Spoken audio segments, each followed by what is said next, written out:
Көріңізші, бір күні бейбіт өмір сүріп жатқан қарт әжеге телефон шалынады. Төрінде кішкентай ақауды сылтауратқан алаяқтар.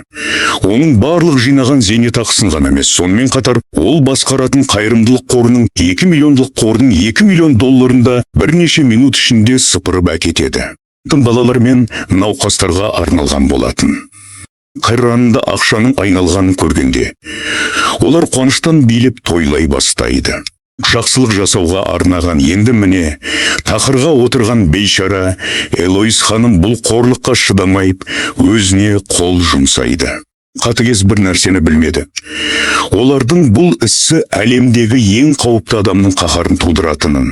Кеңшелек бензин ұстап, алаяқтардың зәулім кеңсесіне басып кірді. Қайзып жығып, заманауи жабдықталған байланыс орталығына кіріп келді де, бәріне жұмысты тоқтатуды бұйырды. Мен енді ешқашан әлсіз және қорғансыздарды тонамайым.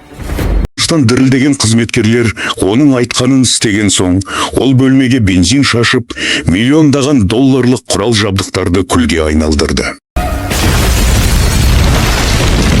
Клей сырт көзге қарапайым омарташы болып көрінетін. Бірақ шын мәнінде үкіметтік жетіс жұмыс істейтін өте құпия бағдарламаның бұрынғы агенті. Қартом оның Жалоис Паркер ханым. Оған әрдайым қамқорлық жасап, жақсылық көрсеткен жалғыз адам еді. Қот тек көрші емес, өміріндегі жарық сәуле болатын. Құны сөндіргендер жауап беруі тиіс. Қолыңды артқа қой.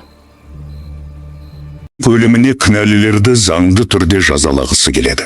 Тым баяу екенін. Ал алаяқтардың тым құдіретті екенін жақсы түсінді. Қатардың басшысы Дерек, Данфорд есімді өркөкірек қатыгез жас жігіт. Қылмысының ізіне түскен адамның кім екенін білгенде, Клейді өлтіру үшін сауатсыз жалдамаларды жібереді. Қат адамдары Клейдің омартасына шабуыл жасап, оның сүйікті араларын шуыртеп жібереді. Жасаған ең үлкен қателік еді. Барлығын бір-бірлеп, кеш бір қарусыз ақ жалаң қолмен өлтіріп тастайды. Саусағын кесіп алып, ол шабуылдаушылардың оны жүк көлігінің моторына қыстырып қалғандарын қорқытады. Ташылардың заңы қатаң, егер жүйе бұзылса, олар жүйені тазартады. Тардың артында үлкен күш тұрғанын. Клей алаяқтардың бұрынғы директоры Уоллес қауіпсіздігін қамтамасыз етіп отырғанын анықтайды. Бұл Деректің анасы Америка құрама штаттарының қазіргі президенті екен. Саяси науқанын қаржыландыру үшін дәл осындай қарапайым адамдардың ақшасын ұрлап келген. Қалса сенің кім екенің маңызды емес. Көрсең, сен өлуің керек. Анасы үшін әділеттілік орнатқанын қаласа да, Клейдің заңсыз өлтірулерін қолдамайды. Қырдың әріптестерімен бірге Клейдің соңынан түседі. Клейдің жылдамдығымен шеберлік кез келген арнайы жасақтан асып түседі. Қадақтың жасырған бас кеңсесіне басып кіреді. Тоқтату үшін бүкіл ғимаратқа қарулы сарбаздар қойылған еді. Клей үшін бұл жай ғана жаттығу іспетті. Дәліздерде ол қараңғылеспес жылдамдықпен ұрып жығып, мылтықпен, пышақпен және қолда бар кез келген затпен олардың көзін құртады. Жасақтары ғимаратқа шабуыл жасағанда, Клей олардың барлығын шатастырып, өзінің діттеген мақсатына қарай ұмтылады. Тіпті ең мықты деген жалдамалы жауынгері де Клейдің соққыларына төтеп бере алмай шыны терезеден ұшып түседі.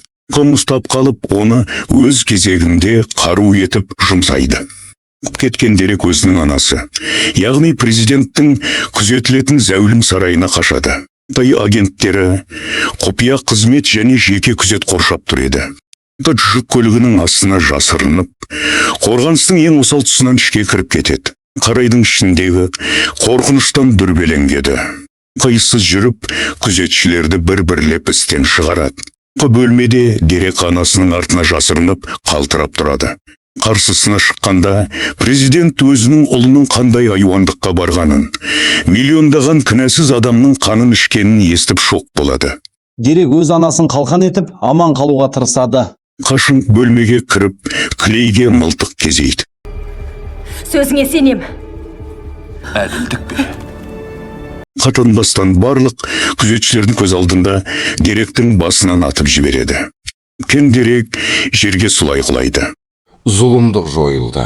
Қауарташы енді қашуы керек еді. Тері оны қоршауға алған сәтте, Клей кенеттен терезеге қарай ұмтылып, шыныны сындырып, төмендегі мұхитқа сүңгіп кетеді.